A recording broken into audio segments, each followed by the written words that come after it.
0. Oubliez les cours d'histoire ennuyeux. Aujourd'hui, nous sortons les squelettes du placard communautaire de l'Amérique. Nous parlons de 33 sectes et chimères utopiques qui sont passées du « paradis maintenant » au « oh mon Dieu, qu'avons-nous fait ?» Plus vite que vous ne pouvez dire « passe-moi le Kool-Aid au cyanure ». Attendez-vous à des croyances bizarres, des dirigeants dingues et des effondrements catastrophiques. C'est l'expérience américaine dans ce qu'elle a de plus étrange, de plus sauvage et de plus merveilleusement ruiné. 1. Si vous pensiez que Brook Farm était un cours magistral d'impraticabilité, tenez mon kombucha et laissez-moi vous parler de Fruitlands. Cofondé en 1843 par Bronson Alcott, père de l'auteur des 4 filles du Dr March, Louisa May, cette commune du Massachusetts était le restaurant étoilé Michelin des régimes utopiques absurdement restrictifs. Leurs règles étaient si folles qu'elles font passer les influenceurs bien-être modernes pour des gens raisonnables. Véganisme strict? Vérifié. Pas de travail animal? Alors prépare-toi à pousser cette charrue toi-même, Bronson. Pas de coton. Travail des esclaves? Mauvais. Pas de laine. Exploitation animale? Mauvais. Mais la pièce de résistance? Pas de légumes racines comme les pommes de terre ou les carottes. Pourquoi? Parce qu'ils poussaient vers le bas, ces tubercules paresseux et non spirituels.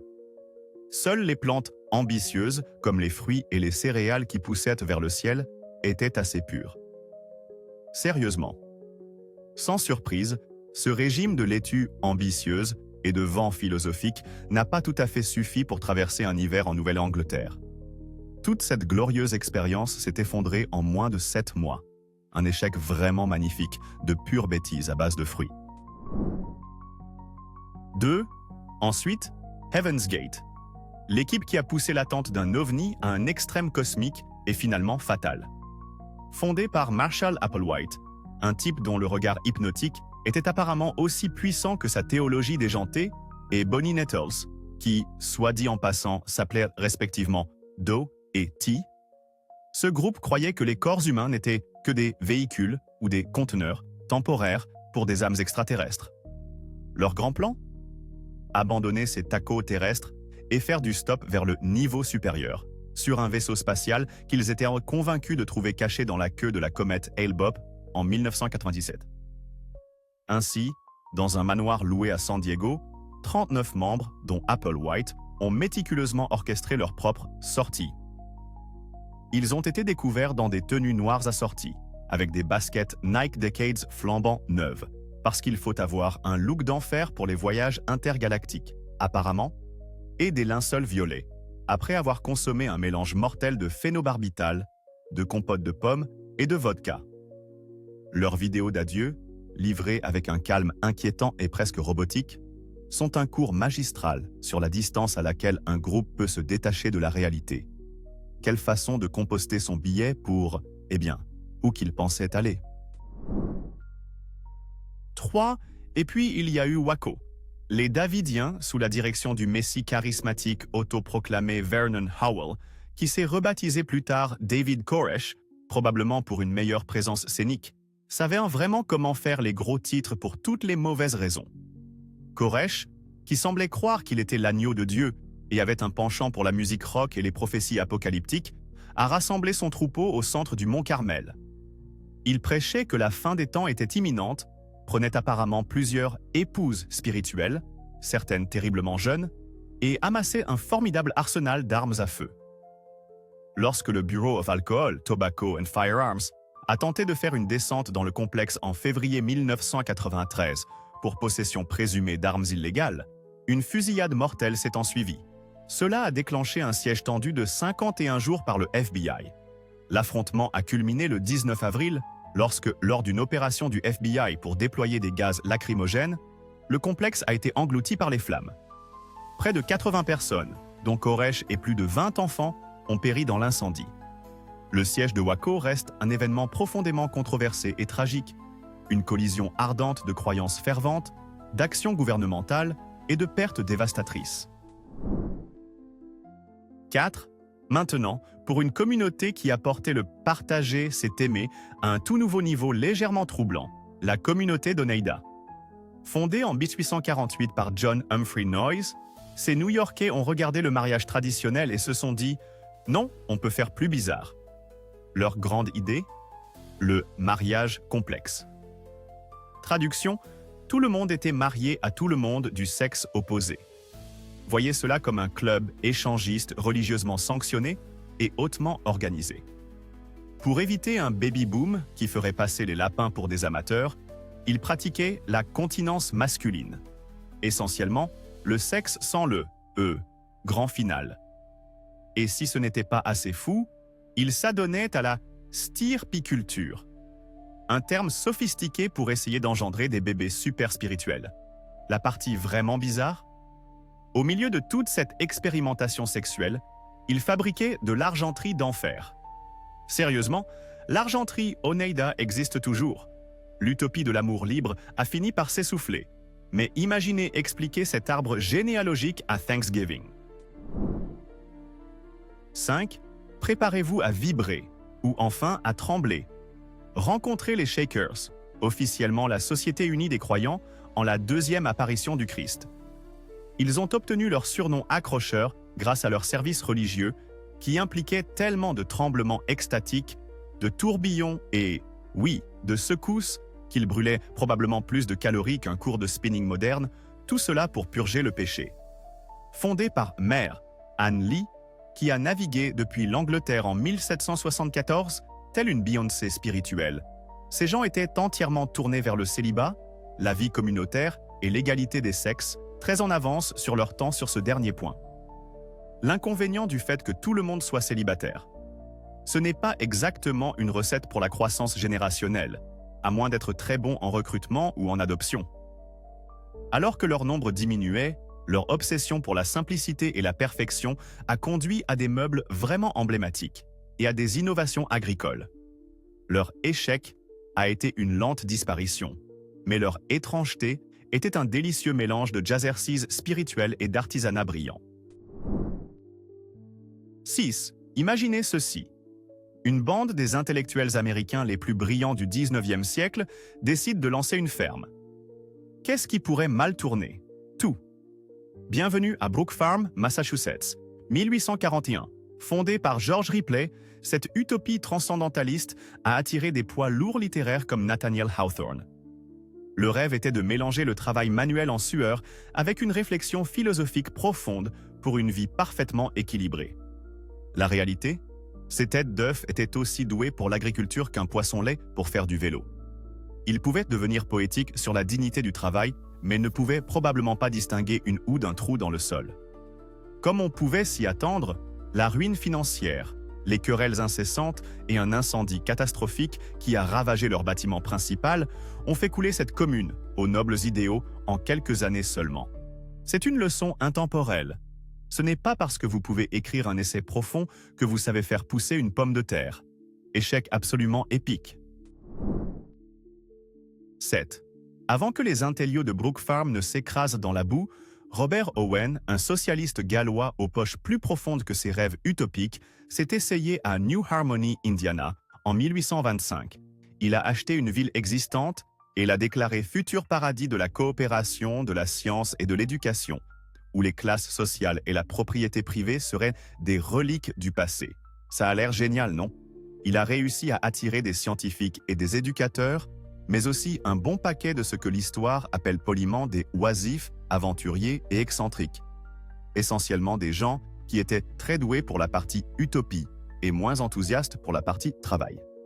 Malgré le lancement de la première école publique gratuite et de la première bibliothèque d'Amérique, bravo pour ça, tout a implosé en 2 ans en raison de luttes internes effrénées et de la vérité qui dérange selon laquelle l'utopie ne paie pas les factures. Owen a perdu une fortune, prouvant que même avec les meilleures intentions, faire en sorte que les humains s'entendent bien, c'est comme essayer de garder un troupeau de chats. Sous acide. 8. Nous commençons par un nom qui résonne encore avec une fatalité glaçante. Le Temple du Peuple, et sa fin horrifiante à Jonestown.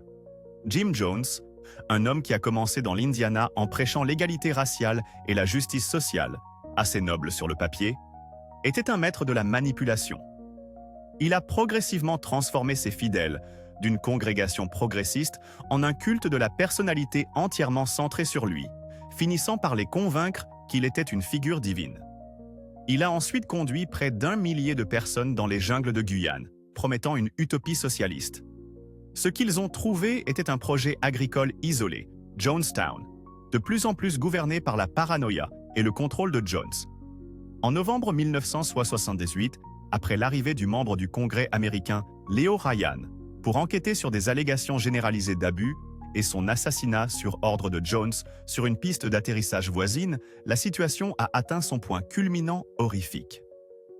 Plus de 900 personnes, dont un tiers d'enfants, sont mortes dans un meurtre de masse, ingérant une boisson additionnée de cyanure. Cela reste un témoignage catastrophique du pouvoir terrifiant des dirigeants manipulateurs et de la vulnérabilité de ceux qui suivent. Un rappel brutal de la façon dont les rêves utopiques peuvent devenir les cauchemars les plus mortels. 9. Ensuite, la Koreshan Unity, car apparemment, vivre simplement sur Terre n'était pas assez bizarre pour certains. Cyrus Teed, après un choc de ce qu'il appelait une illumination, peut-être qu'il a mis une fourchette dans une prise, qui sait, a décidé qu'il était le nouveau Messie, se nommant de manière créative Koresh. Sa théorie révolutionnaire, fracassante, ou plutôt inversant la Terre. Nous vivons tous à l'intérieur d'une sacrée terre creuse.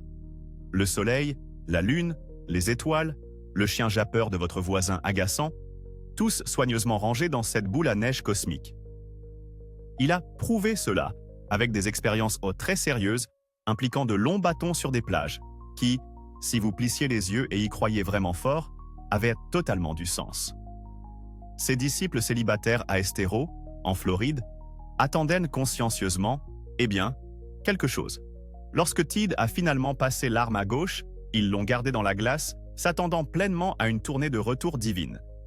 Spoiler, le seul retour a été celui du service de santé, se bouchant probablement le nez. Une compréhension vraiment sens dessus-dessous de l'existence et un cadavre encore plus sens dessus-dessous. 10. Glissons-nous dans le Hollywood des années 1970 pour la Source Family, une secte si branchée qu'elle a probablement inventé le toast à l'avocat. Dirigé par le majestueusement barbu Père Yod, anciennement Jim Baker, un gars qui pouvait soi-disant vous tuer à main nue et citer d'anciennes écritures, cette équipe gérait un restaurant d'aliments naturels extrêmement populaire sur le Sunset Strip, fréquenté par des dieux du rock et des stars de cinéma. Imaginez les avis Yelp. Père Yod, à la manière d'un vrai chef de secte, collectionnait les épouses spirituelles, comme s'il s'agissait de Pokémon, tout en prêchant la paix, l'amour et beaucoup de Marie-Jeanne. Leur groupe, Yahowa 13, produisait du rock psychédélique qui sonnait exactement comme on pouvait s'y attendre. Le rêve a un peu tourné au vinaigre après un déménagement à Hawaï et la disparition plutôt non divine du Père Yod dans un accident de deltaplane. Oui, l'illuminé s'est écrasé depuis le ciel. On dirait que la gravité s'applique à tout le monde, même aux divinités autoproclamées avec de beaux cheveux. 11. Préparez vos yeux pour l'audace pure et simple de Rajneeshpuram. Le gourou indien Bhagwan Sri Rajneesh, plus tard simplement Osho, et sa légion de disciples, tous vêtus de nuances de tequila Sunrise, ont décidé que l'Oregon rural était l'endroit idéal pour leur utopie dans les années 80. Et par utopie, ils entendaient une ville tentaculaire avec son propre aéroport, des gardes armés et, tenez-vous bien, 93 Rolls-Royce pour le Bhagwan. Parce que rien ne dit illumination spirituelle comme un garage qui ressemble à un plateau de Monopoly trempé dans du LSD. Quand les habitants n'ont pas été ravis de leurs nouveaux voisins collectionneurs de Rolls-Royce et prônant l'amour libre, les choses ont mal tourné. Nous parlons de bioterrorisme, les amis. Empoisonner les bars à salade locaux avec de la salmonelle pour faire basculer une élection. Ma Anand Sheila, commandant en seconde au chaud, et une femme qui n'a clairement jamais séché le cours Génie du Mal 101, complotait aussi prétendument des assassinats. Le tout a implosé dans une glorieuse boule de feu d'arrestation, d'expulsion et probablement de quelques vaches de l'Oregon très confuses. 12. Et puis, il y a eu Father Divine, un homme qui a regardé le concept d'humilité et a apparemment dit « Non, ça va ». George Baker, son nom de naissance moins accrocheur, ne s'est pas contenté de prétendre être un dieu. Il s'est audacieusement déclaré le Dieu. Si on y va, autant voir grand, non? À partir des années 1920, son mouvement de la mission de la paix a attiré un troupeau étonnamment diversifié, vivant tous en communauté dans des paradis et inondant Father Divine de leur bien terrestre et de leur adoration. Ses disciples, ou anges, pratiquèrent le célibat, même les mariés gênants, tandis que Father Divine organisait de somptueux banquets de Sainte Communion, qui étaient tout sauf spartiates, tous financés par le travail et les dons de ses fidèles. Il prêchait l'égalité raciale, ce qui était véritablement progressiste, mais tout le truc « je suis littéralement Dieu » avait tendance à l'éclipser. Quand Dieu est finalement, vous savez, mort en 1965, le mouvement a un peu perdu son étincelle divine. Il s'avère que même les divinités ont une date de péremption. 13. Avez-vous déjà entendu parler d'une secte religieuse qui pourrait aussi vous botter les fesses sur un terrain de baseball? Bienvenue à la Maison de David, fondée dans le Michigan en 1903 par Benjamin Purnell, un type qui pensait clairement qu'une longue barbe était le sommet de la mode spirituelle. Ses disciples, les Israélites, arborèrent également une pilosité faciale impressionnante. Or, la plupart d'entre eux pratiquaient réellement le célibat.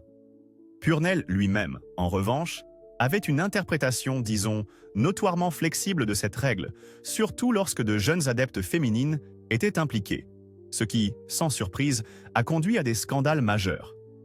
Et pourtant, malgré tout cela, il gérait aussi une équipe de baseball itinérante étonnamment populaire. Ces merveilles barbues sillonnaient le pays, jouant sérieusement à la balle et ressemblant à un groupe de reprises de ZZ Top qui s'était perdu en chemin vers un concert. Il gérait aussi des parcs d'attractions, mais comme c'est souvent le cas avec les leaders charismatiques qui prêchent le célibat pour vous, mais pas pour eux, les activités extrascolaires de Purnell l'ont rattrapé. Des scandales ont suivi, la secte s'est fracturée, mais la légende des Israélites barbus, joueurs de baseball, perdure. Jouer à la balle et passer le vin de communion. 14. Sinanon. Un nom qui a commencé comme une lueur d'espoir pour les toxicomanes et a fini comme un synonyme de bon sang, cette secte est devenue terriblement violente. Fondée en 1958 par Charles de Derich, son jeu Sinanon, emblématique, était essentiellement un match en cage verbale où les gens se hurlèrent des insultes en guise de thérapie. Pendant un certain temps, cela a semblé fonctionner. Puis Derich, comme tant de dirigeants ayant goûté au pouvoir, est devenu complètement mégalomane. Sinanon s'est transformé en une véritable secte où les membres se rasèrent la tête, étaient forcés de subir des vasectomies ou des avortements et devaient remettre tout leur argent. Ils ont même formé leurs propres et effrayants Marines impériaux. Et pour le grand final de leur descente dans la folie, ils ont une fois essayé d'assassiner un avocat en mettant un serpent à sonnette dans sa boîte aux lettres. Un serpent à sonnette. Parce que lorsque le débat raisonné échoue, les reptiles venimeux sont toujours le plan B, apparemment. Bonnes intentions, voici un aller simple pour la ville des fous. Population. Serpent à sonnette. 15. Baissez les lumières et lancez le térémine, car nous entrons dans l'Académie des sciences Unarius. Fondée en Californie dans les années 1950 par Ernest et Ruth Normand. Ruth a plus tard adopté le surnom beaucoup plus accrocheur d'Archange Uriel. Unarius est votre guichet unique pour les ovnis, les vies antérieures sur Vénus et les choix de mode qui donnent à Ziggy Stardust une allure sobre. Ces gens croient qu'ils canalisent les frères de l'espace de planètes avancées et nous préparent tous à un futur atterrissage massif d'extraterrestres bienveillants qui viennent probablement juste pour les incroyables émissions de télévision à accès public. Leurs conclaves et films, mettant en vedette des membres dans des costumes faits maison incroyablement élaborés et scintillants, reconstituant leur vie antérieure de princesse martienne ou de scientifiques atlantes condamnés, sont de l'or pur et brut d'art brut. Sont-ils une utopie ratée? Pas vraiment, ils sont toujours là, faisant briller leur lumière interdimensionnelle. Mais étrange? Oh chérie, ce sont les champions incontestés du glorieusement étrange. Téléporte-moi, Uriel. 16. Montons dans la machine à remonter le temps jusqu'à la fin des années 1690 et visitons la femme dans le désert, un groupe de mystiques allemands qui ont établi leur camp près de Philadelphie pour attendre la fin du monde. Dirigé par Johannes Kelpius, ces gars étaient essentiellement le boys band le plus intense du XVIIe siècle. Tous masculins, célibataires, très instruits et obsédés par l'alchimie et le livre de l'Apocalypse. Ils ont construit une maison commune, avec un télescope au sommet, probablement pour avoir une bonne vue sur l'Apocalypse, qu'ils avaient prédite avec confiance pour 1694. Lorsque 1794 est passé sans même une petite averse de soufre, Kelpius, comme tout bon chef de projet face à un délai manqué, a simplement repoussé la date. Il est mort en attendant toujours, le pauvre type. La communauté, manquant d'un plan clair et maintenant, a fini par s'étioler. Preuve que même avec un télescope, repérer la date exacte du trépas est plus délicat qu'il n'y paraît. 17. Rencontrer la Harmony Society, également connue sous le nom de Rapettes, car apparemment, les Allemands des 18e et 19e siècles avaient un vrai penchant pour le célibat et l'attente de Jésus d'une minute à l'autre. Dirigés par le sévère Georges Rapp, ces piétistes étaient des bourreaux de travail qui ont rebondi de la Pennsylvanie à l'Indiana. Et tenez-vous bien, dans l'Indiana, ils ont en fait construit la ville même que Robert Owen a achetée plus tard pour son projet New Harmony. C'est un petit monde utopique, n'est-ce pas? Ensuite, retour en Pennsylvanie pour eux, créant des entreprises agricoles et manufacturières incroyablement prospères. Ils fabriquaient un excellent whisky, ce qui semble un peu hors de propos pour des célibataires pieux, mais, les affaires sont les affaires. Leur défaut fatal? Vous l'avez deviné, pas de bébé. Il s'avère que si tout le monde est célibataire, vos effectifs ont tendance à piquer du nez après une génération ou deux. Ils étaient un triomphe de l'industrie et un échec spectaculaire de la planification reproductive de base. Si proche, et pourtant si loin d'un avenir durable. 18. Accrochez-vous à vos chapeaux et à tous les récits historiques, car la nation Nuobian des Morses est sur le point de tous les balayer. Fondé par Dwight York, un homme avec plus d'alias qu'un roman d'espionnage et un point de vue théologique qui ressemblait à un vide-grenier cosmique, ce groupe était intense. Dans les années 1990, ils ont érigé Tamaré, un Disneyland égyptien de l'étrangeté dans la Géorgie rurale, complet avec des pyramides, des obélisques et assez de sphinx pour en confondre un vrai. York, se faisant appeler Dr Malachi Z. York prétendait être un extraterrestre de la planète Risk, envoyé pour lâcher des bombes de vérité. Ces bombes comprenaient un assortiment de croyances islamiques noires, d'ufologie, de mysticisme amérindien et d'idées si farfelues qu'elles faisaient repasser le gars des anciens extraterrestres pour un professeur titulaire. La fête s'est arrêtée net lorsque York a été reconnu coupable de pédophilie et de racket à une échelle épique, lui valant une peine de prison plus longue que le règne de la plupart des pharaons. Les pyramides sont tombées, mais l'audace pure persiste. 19. Si vos séances de thérapie impliquent que votre thérapeute vous dise d'abandonner votre famille, de rejoindre une commune et de coucher avec d'autres patients qu'il vous assigne, vous êtes peut-être chez les Sullivaniens. Cette secte psychothérapeutique, basée à New York, active à partir des années 1960, était l'idée de Saul B. Newton et de sa femme, qui ont décidé que la famille nucléaire était essentiellement un poison psychologique. Leur solution? Une communauté où les thérapeutes dictaient de chaque aspect de la vie, de qui vous fréquentiez à quand vous voyiez vos enfants, si vous étiez autorisé à les voir tout court. C'était un cocktail d'idées freudiennes radicales, de libération sexuelle, telle que définie par les dirigeants, bien sûr, et de manipulation psychologique intense, le tout conçu pour rendre les membres totalement dépendants. Imaginez une émission de télé-réalité où Big Brother est votre psy, et le prix est une cicatrice émotionnelle à vie. Heureusement, des poursuites judiciaires et une mauvaise presse ont fini par débrancher cette expérience sociale profondément troublante. 20. Projetons une lumière faible et vacillante sur The Adonai Shomo, une secte du Massachusetts des années 1860 qui prouve qu'il n'est pas nécessaire d'avoir un grand public pour être mémorablement bizarre.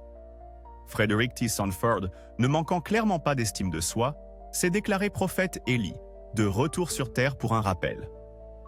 Son troupeau, principalement des familles d'agriculteurs locaux qui n'avaient probablement pas le câble, a marché, Ils vivaient en communauté dans la ferme du Seigneur, où Sanford guérissait soi-disant les malades, contrôlait la météo, pratique pour l'agriculture, on suppose, et dans un rebondissement choquant que personne n'avait vu venir, pratiquait la conjugalité spirituelle. Car quel est l'intérêt d'être Élie, réincarné, si l'on ne peut pas réinterpréter quelques commandements gênants à son propre profit? Comme beaucoup de prophètes de petites villes, dont les pouvoirs divins avaient une garantie suspectement courte, le groupe s'est évanoui après que Sanford a quitté sa dépouille mortelle. Et apparemment pas tout à fait semblable à celle d'Élie. 21. Church Universal and Triumphant, ou CUT, pour ceux qui aiment leurs sectes apocalyptiques abrégées. Dirigée par l'impeccablement nommée Elizabeth Clare Prophet, qui a pris la relève de son mari, Mark, ce groupe New Age pensait vraiment que le monde allait finir dans une boule de feu nucléaire à la fin des années 1980. Et ils étaient préparés. Prophète, canalisant des maîtres ascensionnés, comme Saint-Germain, qui travaillait aussi apparemment au noir en dehors de ses fonctions théosophiques habituelles, a guidé ses disciples pour construire un énorme complexe d'abris anti-atomiques près de Yellowstone. Nous parlons de bunkers sérieux, les amis, stockés avec suffisamment de provisions pour survivre à l'apocalypse et probablement à l'invasion extraterrestre qui suivrait aussi. Des milliers de personnes ont afflué dans le Montana, se sont terrées et ont attendu. Et attendu. Lorsque les armes nucléaires n'ont pas volé et que le monde a obstinément refusé de finir, pas mal de maladresses et de désillusions s'en sont suivies. CUT existe toujours, mais leur budget de préparation à la fin du monde a probablement été coupé. 22. Ah, la colonie de Llano del Rio.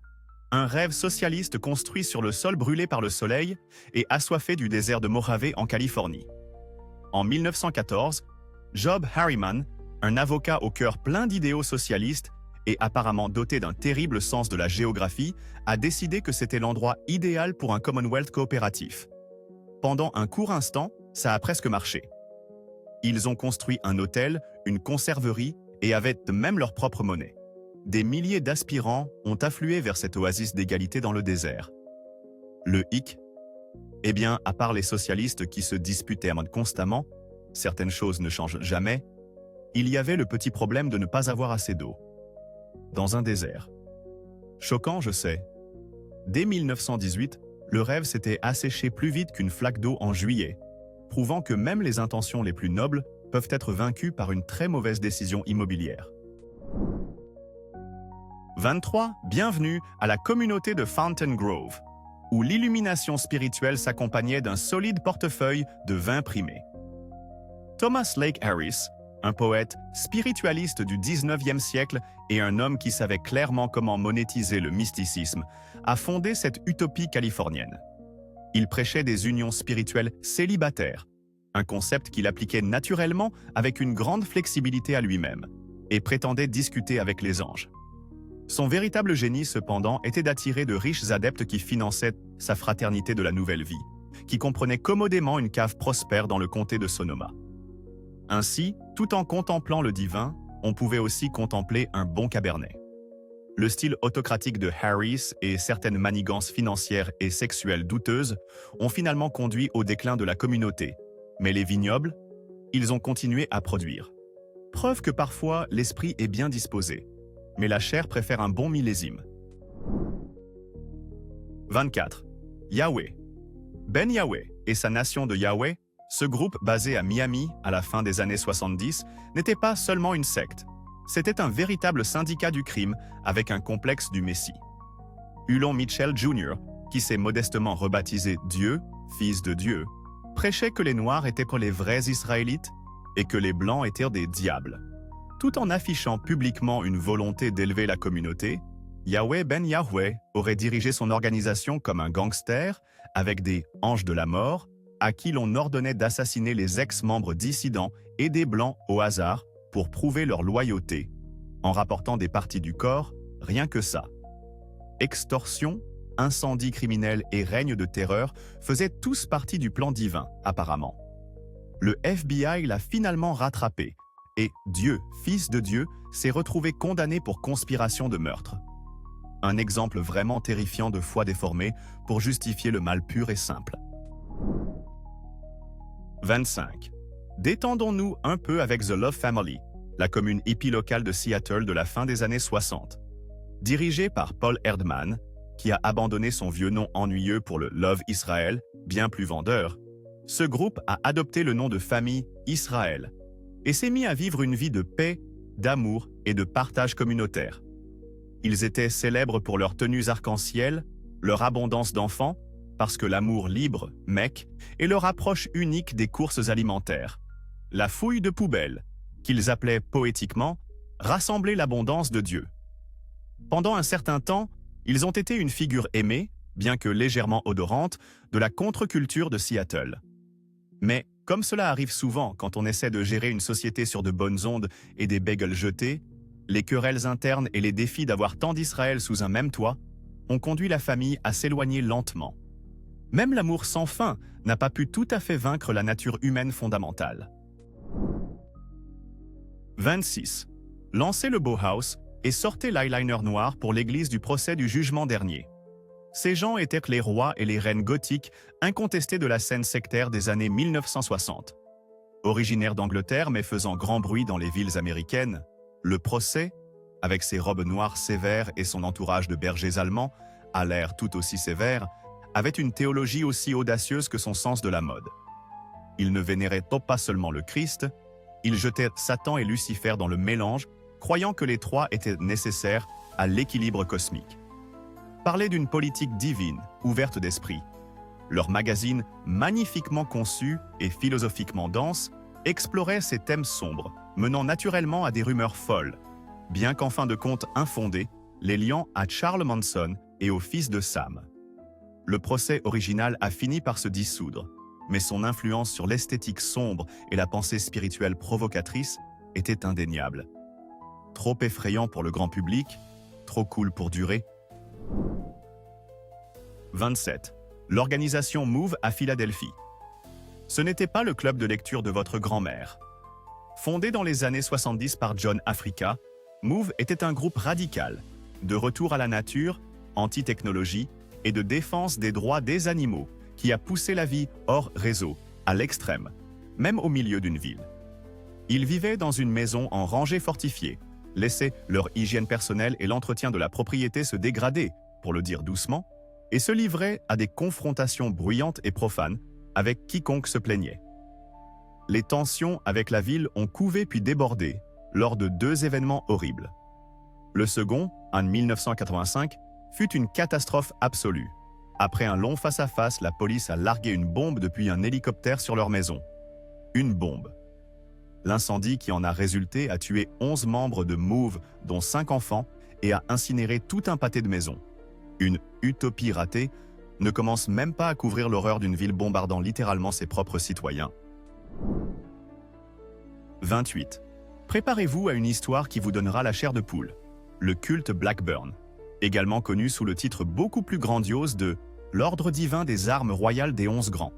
Active en Californie au début du XXe siècle, cette secte était dirigée par May Otis Blackburn, une femme qui prétendait canaliser les anges Gabriel et Michel, qui avaient apparemment des instructions très précises et très bizarres. La secte promettait l'immortalité et la richesse. Le sommet absolu de leur bizarrerie? Lorsqu'une disciple nommée Willa Rhodes est décédée, Blackburn a convaincu la fille de Rhodes que maman chérie ressusciterait si son corps était amoureusement conservé avec des épices et régulièrement nourri de lait et de craquelin par un tube. Ils ont gardé ce cadavre momifié dans un sanctuaire fait maison pendant des années. D'autres adeptes sont également morts opportunément, laissant leur fortune à Blackburn. Toute l'opération macabre s'est effondrée lorsque quelqu'un est finalement tombé sur la momie nourrie. Parler d'une secte avec de sérieux problèmes maternels et aucun respect pour les défunts récents. 29. Fountain of the World, où la sagesse, la connaissance, la foi et l'amour venaient apparemment avec un accompagnement de châtiments explosifs. Fondé en Californie par Krishna Venta, dont le vrai nom était Francis Penkovich, un type, soit dit en passant, avec un casier judiciaire plus long que sa barbe soi-disant divine, qui prétendait être le Christ. Mais pas n'importe quel Christ. Attention, il était le Christ de la planète Néophrate, venu nous sauver tous. Ses disciples en robe ont établi leur camp à Box Canyon à la fin des années 40 et dans les années 50, aidant même à combattre les incendies de forêt locaux, ce qui leur a valu quelques bons points. Cependant, le passé d'escroc de Venta et les rumeurs selon lesquelles il bénissait les adeptes féminines d'un peu trop près ont commencé à circuler. Le rêve utopique a connu une fin très bruyante et désordonnée en 1958 lorsque deux ex-disciples, furieux d'abus financiers présumés et de trahison amoureuse, ont décidé de régler leur compte avec un stock de dynamite. Venta et plusieurs autres ont été tués dans l'explosion qui a suivi. On dirait que le truc « aime ton prochain » avait ses limites. 30. Prochain arrêt, Holly City, Californie.